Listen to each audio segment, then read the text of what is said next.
चलो अब third question को चालू करते हैं। ठीक है, इसमें क्या लिखा हुआ है, find area between parabola y square is equal to 4ax and x square is equal to 4ay। ठीक है, तो फर्स्ट स्टेप क्या होता है, इक्वेशंस होती है। इक्वेशंस हमें देखो पता है, y square is equal to 4ax और x square is equal to 4ay। ठीक है, तो सेकेंड स्टेप क्या होता है, डायग्राम होता है। तो एक अपवर्ड पैराबोला बनेगा, एक राइटवर्ड पैराबोला बनेगा। मैंने ये राइटवर्ड पैराबोला था वो इसमें इसलिए नहीं बनाया और अपवर्ड पैराबोला इस क्वाड्रेंट में इसलिए नहीं बनाया क्योंकि जो कॉमन रीजन है वो यही आने वाला है। ठीक है, तो फर्स्ट क्वाड्रेंट की नीड है हमें, इसलिए नहीं बनाया। ठीक है, टेक्निकली बनेगा वो। ठीक है, अब देखो, वैसे हमने देखो पहले क्वेश्चन में पढ़ा था कि 0,0 और 4a, 4a पे ये दोनों पैराबोला कट करते हैं। बट तुम्हें एग्जाम में दिखाना पड़ेगा, तो क्या करते हैं, इनमें से सेकंड इक्वेशन की एक वैल्यू निकालते हैं। फॉर एग्जांपल सेकंड इक्वेशन में हम y की वैल्यू निकालते हैं और इसमें पुट कर देते हैं। ठीक है, तो क्या हो जाएगा, एक्स स्क्वायर अपॉन 4a का whole square is equal to 4ax। ठीक है, ये वाली इक्वेशन अब मैं लिख रहा हूँ।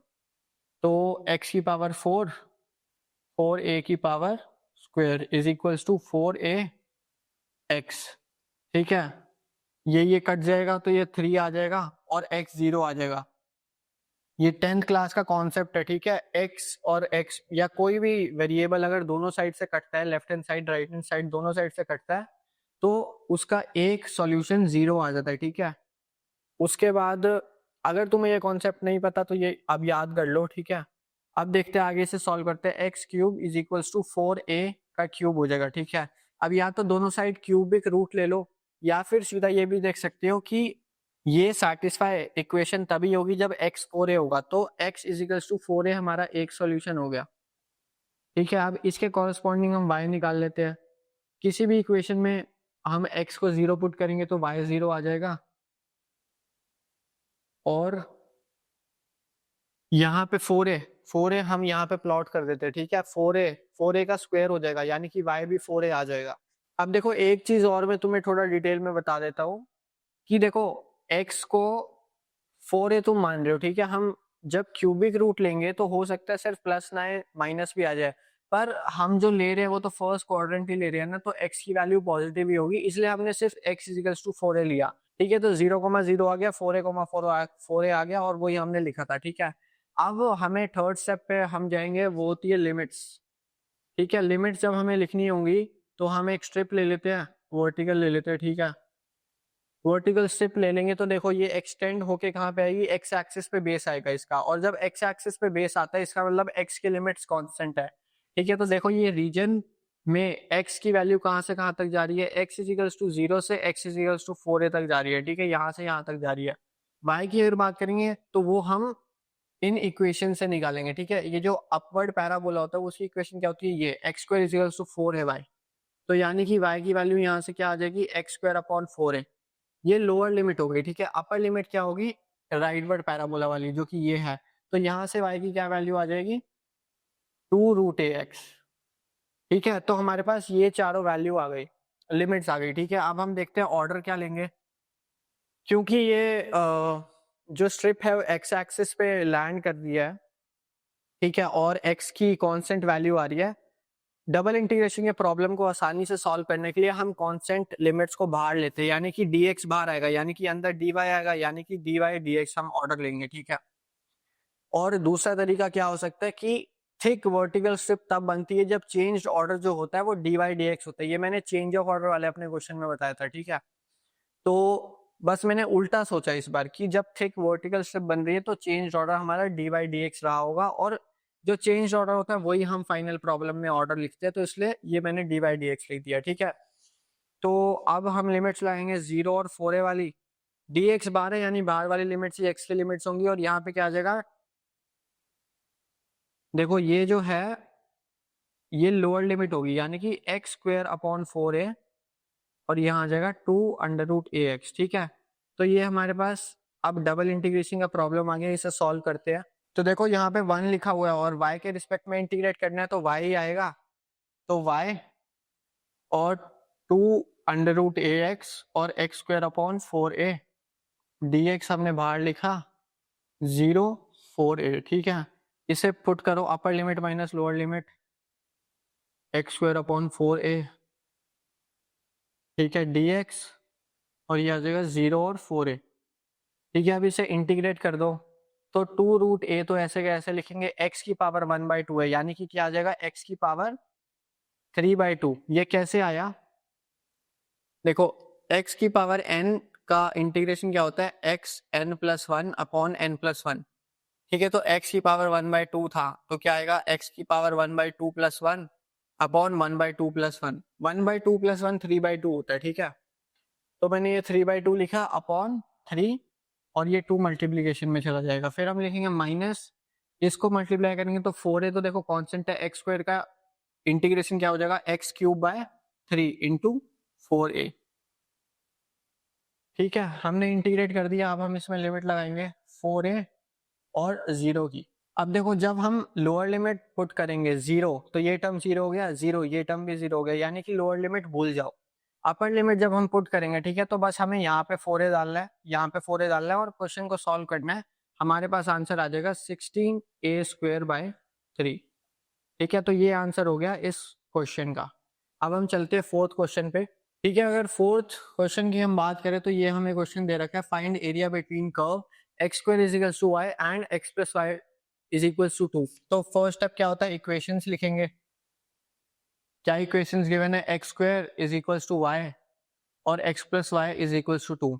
अब तुम थर्ड क्वेश्चन में देखोगे तो हमारे पास पॉइंट्स हमें पता थे, ठीक है, हमें थोड़ा आइडिया था 0,0 और 4a, पे कट करेंगे दोनों पैराबोलास। बट इसमें ना हमें शेप का आइडिया है, इसमें तो समझ लो ये शेप का आइडिया नहीं, ये तो फिर भी पैराबोला ही हो गया, ठीक है। शेप का आइडिया भी नहीं है और ये भी नहीं पता इंटरसेक्ट किस पॉइंट पे करेंगे। तो सबसे पहले हम ये निकालते हैं कि ये किन पॉइंट्स पे इंटरसेक्ट करेंगे। तो किसी की भी वैल्यू किस में पुट कर दो, x² = y की जगह मैं यहां से निकाल के डाल रहा हूँ x, 2 - x हो जाएगा, ठीक है, 2 - x। अब इसे सॉल्व करते हैं, x² - 2 + x = 0, यानी कि x² + 2x - x - 2 = 0।